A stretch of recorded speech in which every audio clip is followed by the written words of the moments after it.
Hello, hi! I've been wanting to make a One Piece video for a long time now. I've written about 3 different scripts, and one of them I even recorded and started editing until realizing that it was about just as bad as the other 2 that I scrapped previously. I really want to talk about this show, it's very important to me, but I don't know how to do that, and what do you do when you don't know what type of a video you want to make? You turn it into a ranking. So today we are ranking all One Piece arcs from worst to best. Filler arcs won't be included, although if you enjoy this video, please let me know and I might do another video ranking the filler arcs. I will also mostly judge these arcs based on their anime versions, because those are the ones that I'm personally more familiar with. And in case it wasn't obvious yet, this video contains spoilers for all of One Piece, so if you haven't watched it or read it yet, I highly encourage you to come back after you've done so. This is also part 1 of 2, because goddamn there's so many arcs here, and I want to dedicate at least some time to talking about each one. But now I've talked way too much, let's get on with the rankings.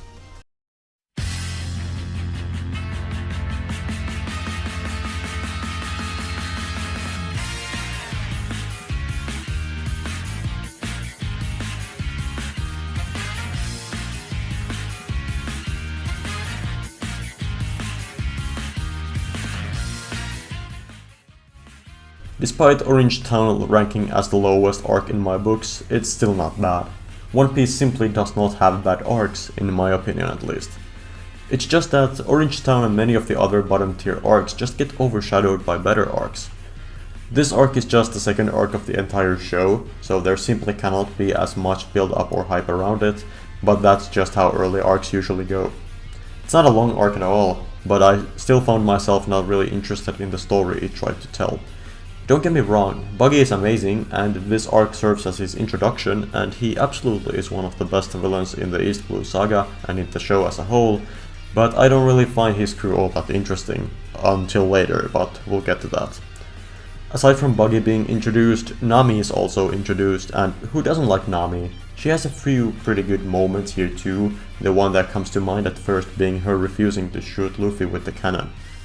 Small plot with the dog that tried to protect his owner's shop was also pretty heartwarming, but other than that, Orange Town doesn't do much more that I find it interesting. It's fun to watch, but this show is capable of being much, much better.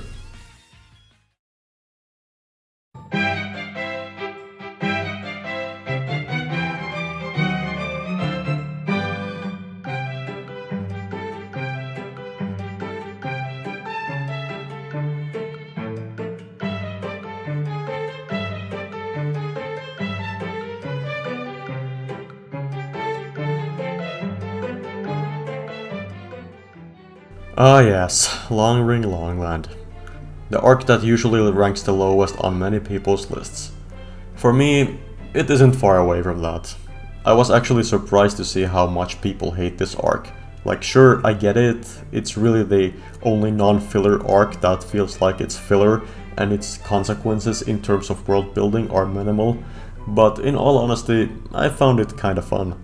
The villain Foxy and his crew are sometimes hilarious in my opinion, and them doing their shenanigans combined with Luffy not being the brightest of the bunch are some of my favorite comedic moments in all of One Piece.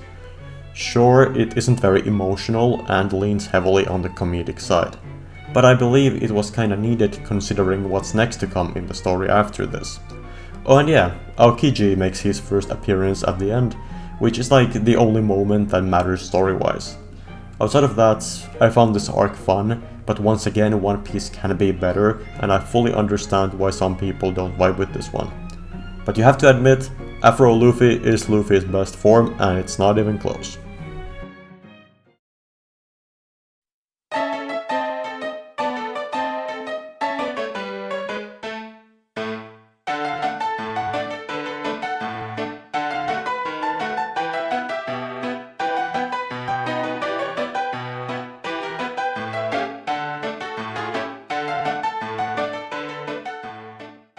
Whisky Peak is an arc that I don't remember all too well.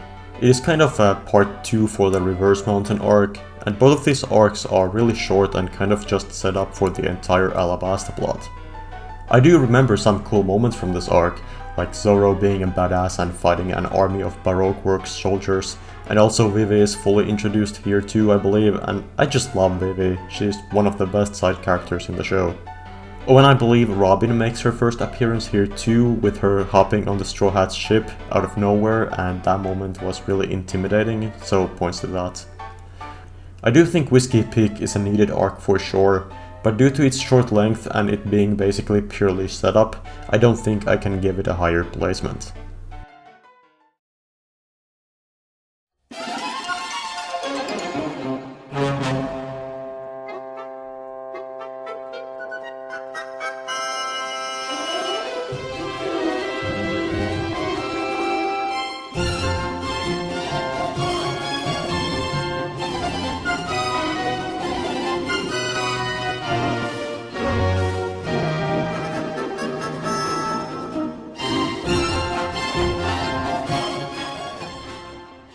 Another arc that's always low on people's lists, and I fully get why.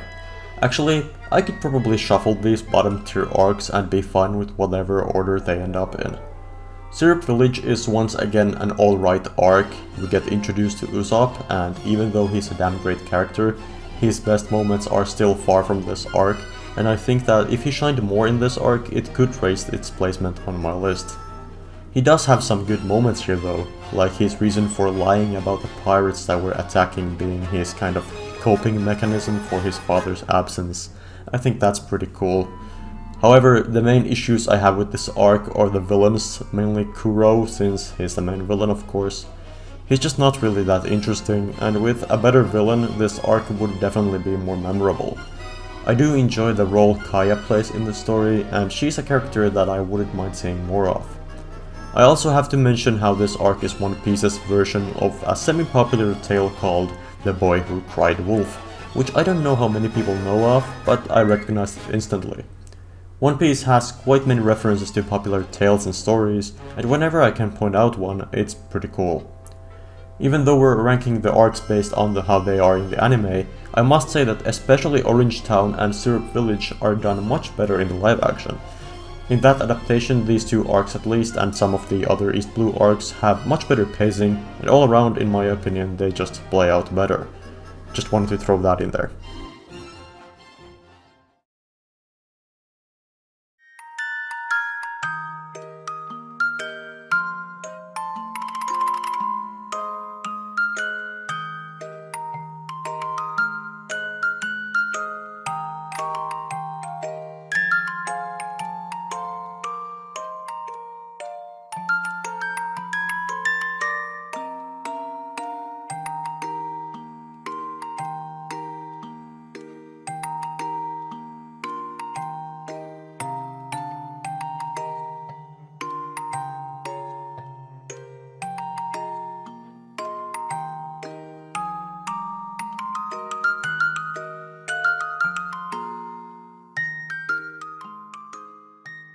Like I already mentioned earlier, this arc kinda falls in the same category with Whisky Peak.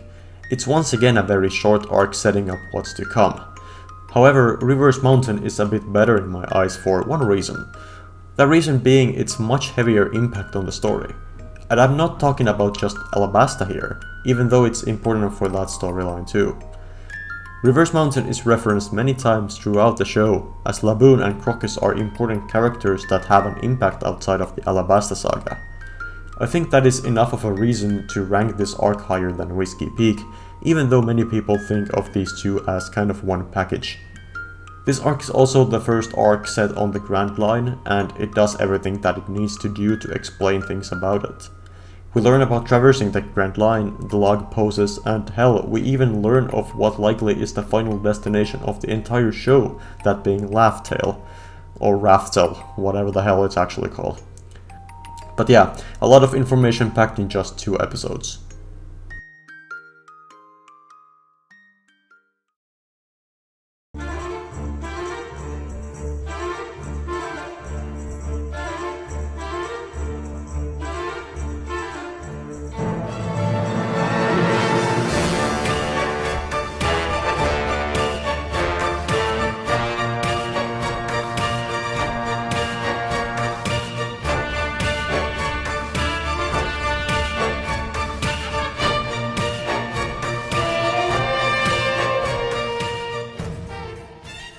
This arc is pretty goofy and a nice breather before the highly serious arcs of the saga kick in. I think the fight with Mr. 3 was quite funny, and overall Mr. 3 is a fan favorite character for a reason. Outside of that, Dory and Bragi are quite funny, and introducing us to Elbaf was really cool, and damn, I absolutely cannot wait for the story to reach that place. And we absolutely cannot forget one of the best moments in the entire Elbaf saga, that being Sanji's call with Crocodile, which is just perfectly executed. Making a scene feel very intense with just characters talking isn't the easiest task to do, but it was nailed here.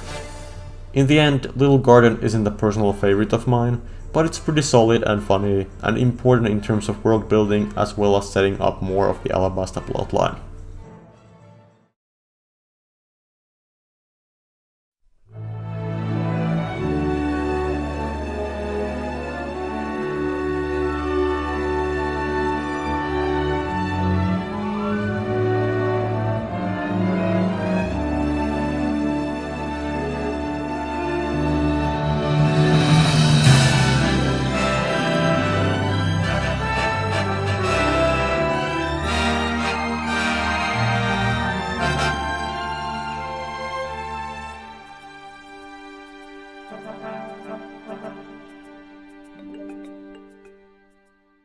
Fishman Island, for me at least, is a very mixed bag.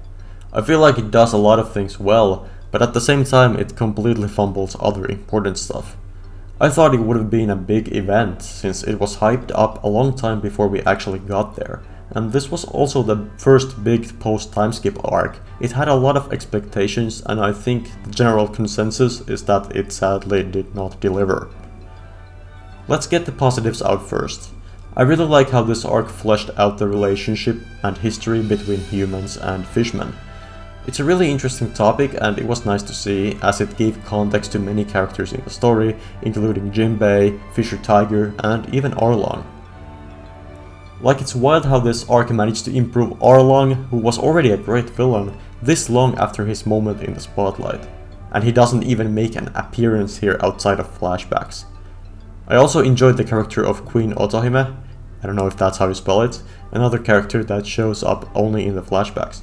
Her trying to connect humans and fishmen and give the children of the fishmen a chance to decide about their own future with humans was really interesting. I also liked Shirahoshi, not only because of her being an ancient weapon, but also because she was just cool and had a nice and hilarious bond with Luffy. Where Fishman Island fumbles, however, is on the villain side. Both Hordy Jones and Vanderdecken are total jokes of characters, and absolutely some of the worst, if not the absolute worst villains in all of One Piece. I did not care for either of them, or what they tried to accomplish. I guess Hordy could have been interesting if he wasn't a budget version of Arlong. There are some other things where the arc fails to deliver too, one that comes to mind being Sanji's nosebleed being used as a plot point. Like, this man saw a bunch of mermaids and almost died because he was so in love. Like, we get your gimmick, Sanji, it has been funny at times in the story, but I think to use it as a plot point like this just took it too far. I like Sanji, but this was one of his worst moments in the story. This arc is also quite long, and the first time One Piece's pacing properly takes a turn for the worse. If this arc was shorter and paced better, I think I could place it higher, but it goes on for way too long.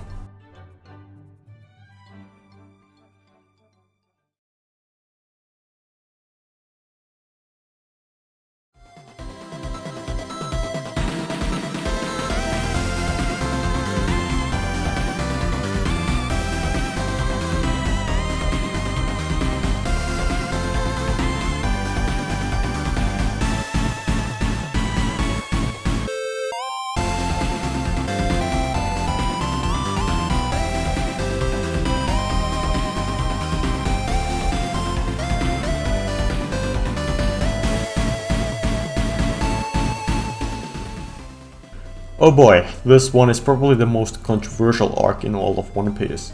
You either love it or you hate it, and I've heard so many different takes on this arc that it's actually wild.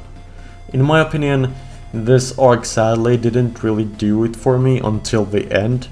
The end of it is great, I love it, but for a long time before that, it felt like he was just really dragging, and I didn't really find any of the villains interesting except for Enel kinda. I can appreciate many things about this arc. I love how the environment looks, and the idea of an island in the sky is amazing. I also love how this is the first time we really see a whole different type of society than on the islands on the sea, because well, Skypiea is basically isolated from the world below, so they have their own currency, their own technology, everything, and that's what I love most about it. Skypiea also foreshadows many, and I mean many, events to come later in the story, and it proves once again that Oda is a master of foreshadowing. This is the first arc where I felt like the pacing was just pretty bad. Like I said, there's not much interesting stuff going on in terms of the story until the end of the arc. But when you finally reach the end, seeing Luffy fight Enel is hilarious, the flashback with Noland is great, and the ringing of the golden bell was an excellent way to tie the story together.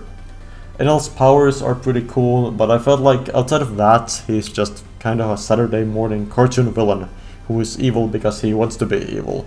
And when the last major villain of the story we saw was as good as he was, Enel was kind of a letdown in that sense. But his powers are cool, and he has a few pretty funny moments, so I'll give it a pass. But I don't give a pass for Enel's subordinates, they are trash tier villains. But yeah, if you like Skypiea and think it's one of the best arcs in the show, that's completely fine, but for me, it lands on the bottom half. But don't you dare skip this arc, I've heard some people actually do that.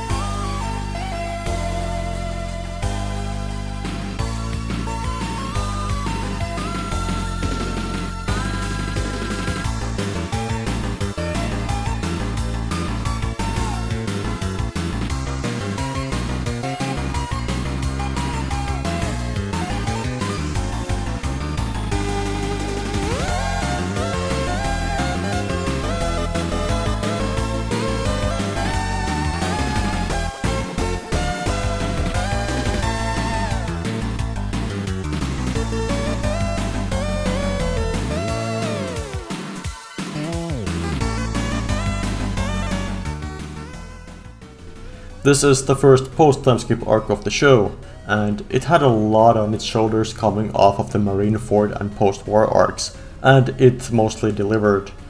Seeing the Straw Hats reunite after a long time is amazing to see, and them showcasing how much they've gotten stronger during this time skip was super cool, especially when Luffy took down the Pacifista with ease. There's also the fake Straw Hats that, while not being the highlights of the arc, they gave us some pretty funny chopper moments that I found to be hilarious and a bit sad at the same time. There is however one thing that I would have loved to see in this arc. We never really got to see the Straw Hats discussing their experiences with being separated for 2 years. I think it could have been very interesting to see them sit down for an episode and just talk about their experiences. We never get to see this in the show even after this arc, and I was just kinda anticipating to see that happen. But yeah, that's just a nitpick. Outside of that, this arc accomplishes everything it tries to do, and serves as a really nice and positive arc after the set of really sad arcs prior to it.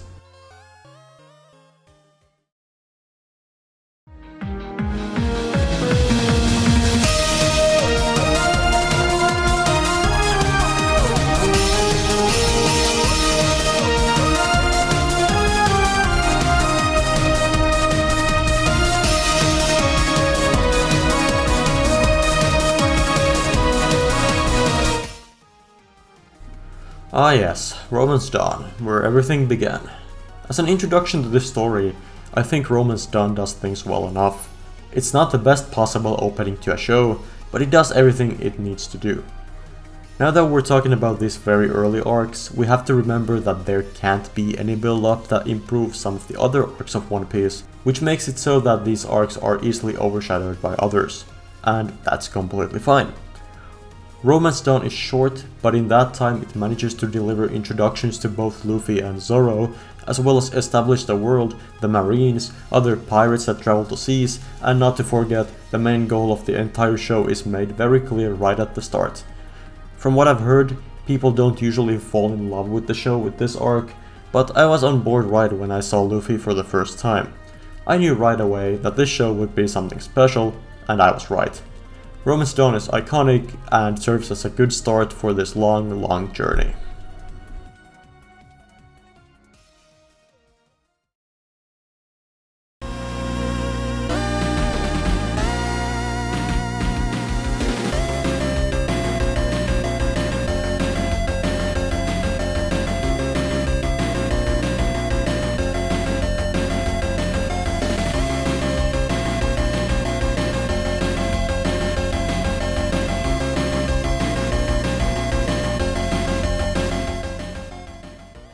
The Jaya arc is very interesting.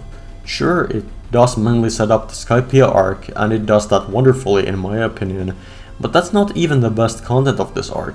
The Straw Hats being beaten in the bar after they refused to fight was something that hadn't been shown in the story prior to this, and it was really interesting to see them take this approach with Bellamy and his people. I haven't heard anyone mention this before, but Bellamy's ideology about how people shouldn't believe in dreams makes him one of the more interesting villains in my opinion, and I wish this was explored more because it sadly doesn't get the amount of coverage it deserves. Luffy taking him down with just one punch was badass, and it worked really well showing how strong he's become by this point in the story. Oh and yeah, Blackbeard is here too. His speech about dreams is iconic, and I was utterly shocked when I learned that this was the Blackbeard that Ace was looking for back in Alabasta. And little did I know what kind of a role he would play in this story, but more about that in the future. I kind of would love to put this arc higher, but I think it's held back by its short length and Bellamy not being explored enough, but it's still a pretty fun arc.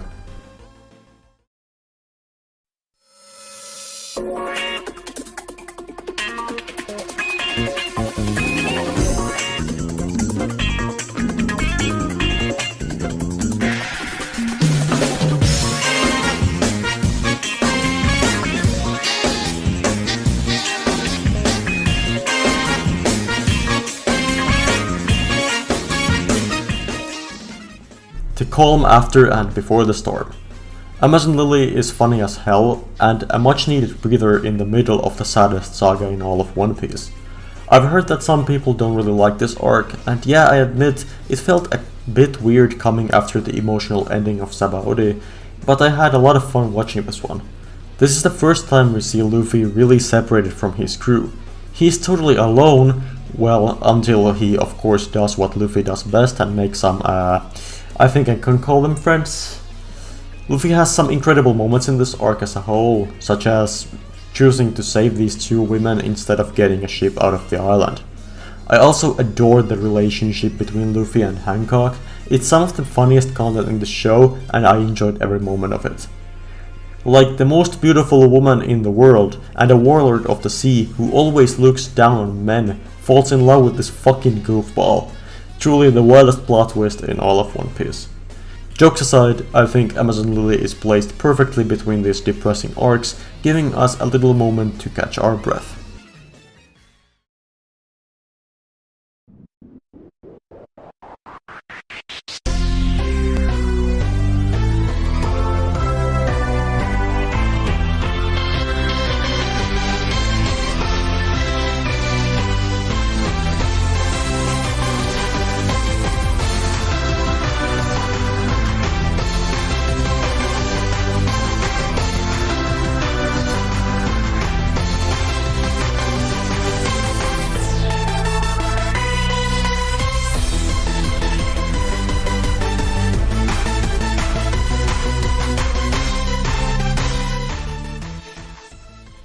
Reverie is a damn interesting arc. It's placed nicely between Whole Cake Island and Wano, giving us some world building while we spend hundreds and hundreds of episodes separated from the rest of the One Piece world with the arcs that surround it. And goddamn, the world building is on a whole nother level. First of all, we get to see some familiar faces like Vivi, Shirahoshi and Rebecca, and it's always nice to see old friends. And funnily enough, we don't even get to see the Reverie itself, just the events preceding it. I thought that for sure Reverie would be the arc to give us answers regarding some of the ongoing mysteries, but fuck that, it gave me more questions than any other arc in the entire show. Why is Shanks in Marijoa? What are the revolutionaries up to? Why is there a frozen straw hat in some locker? Who the fuck is this guy sitting on a throne that's meant for nobody to sit on? What the actual hell is going on? Those are just some questions that this arc raises, and I can't wait to get more answers to these questions. But in conclusion, Reverie is a great arc to set up the final saga, and whenever we start getting some answers, I believe we will be eating damn good.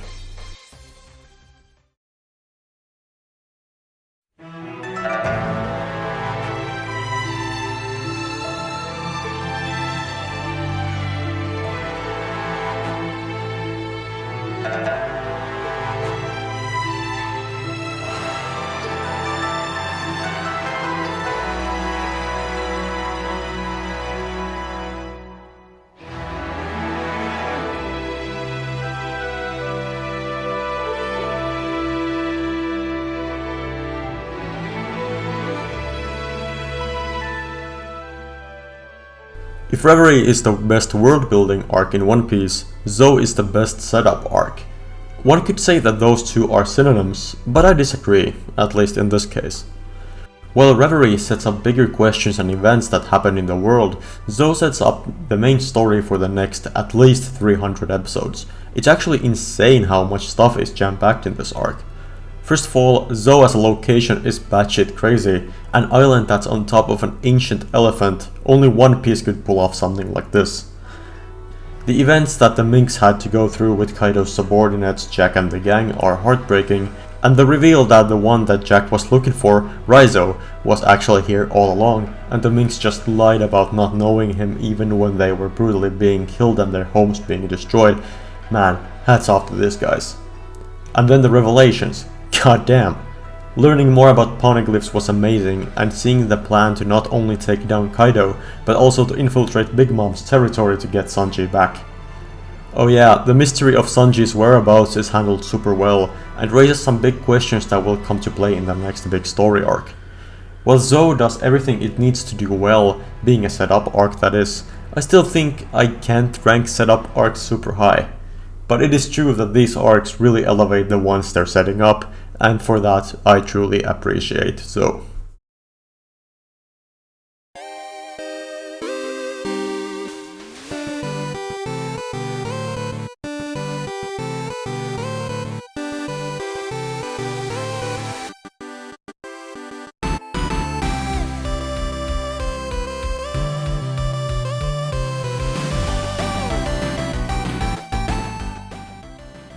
The last arc we're covering in this video is Post-Enies Lobby. It's kind of difficult to rank this arc, because I very much associate it with the Enies Lobby arc, but they are separate arcs, so let's judge them as that. Post-Enies Lobby of course serves as the epilogue for the Water 7 Enies Lobby story, but in addition to just wrapping this goated story up, it also manages to deliver very important story revelations. The identity of Luffy's father was a great reveal, and Garp making his first proper appearance was really funny and interesting. We also can't forget the quick reunion of Luffy and Kobe. Seeing how much Kobe has grown since the beginning of the story was really nice, and it made me wish to see more of his journey too. Frankie joining the crew was also great and funny to see. Of course that had already been established in the arcs prior, but having him build the new ship for the Straw Hats, the Thousand Sunny, and setting sail with the others was really nice. Since this is, like I said, an epilogue arc of sorts, I don't really have much to say about it, but I also don't have any issues with it.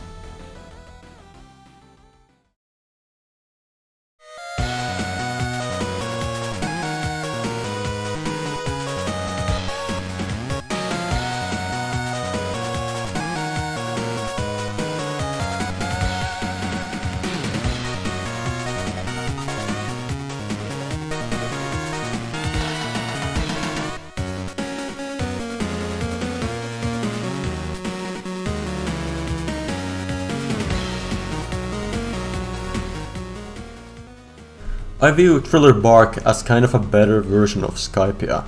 Despite being thematically very different, they do give me a very similar vibe.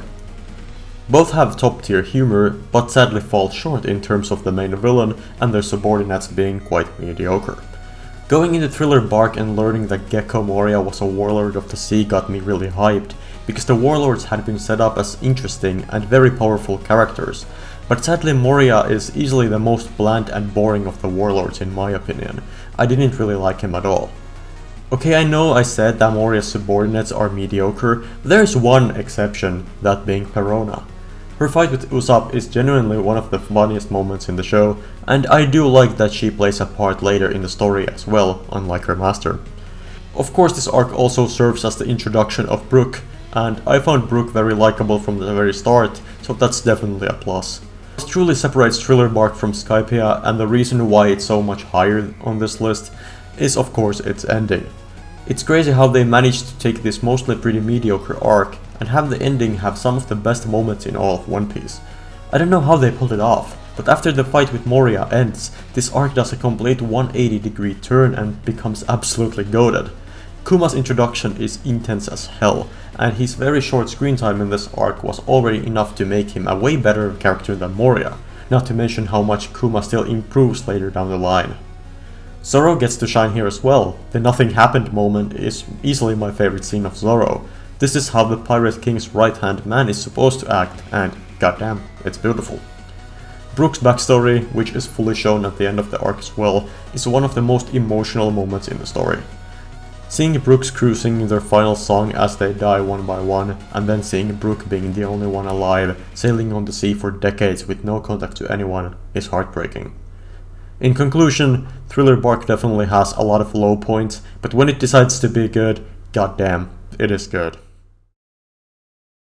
And that nicely wraps up part 1 of this video. In part 2, we're gonna discuss the best of the best arcs, so stay tuned for that. I thank you sincerely for watching, I hope you enjoyed, and if you like this type of content, maybe consider subscribing.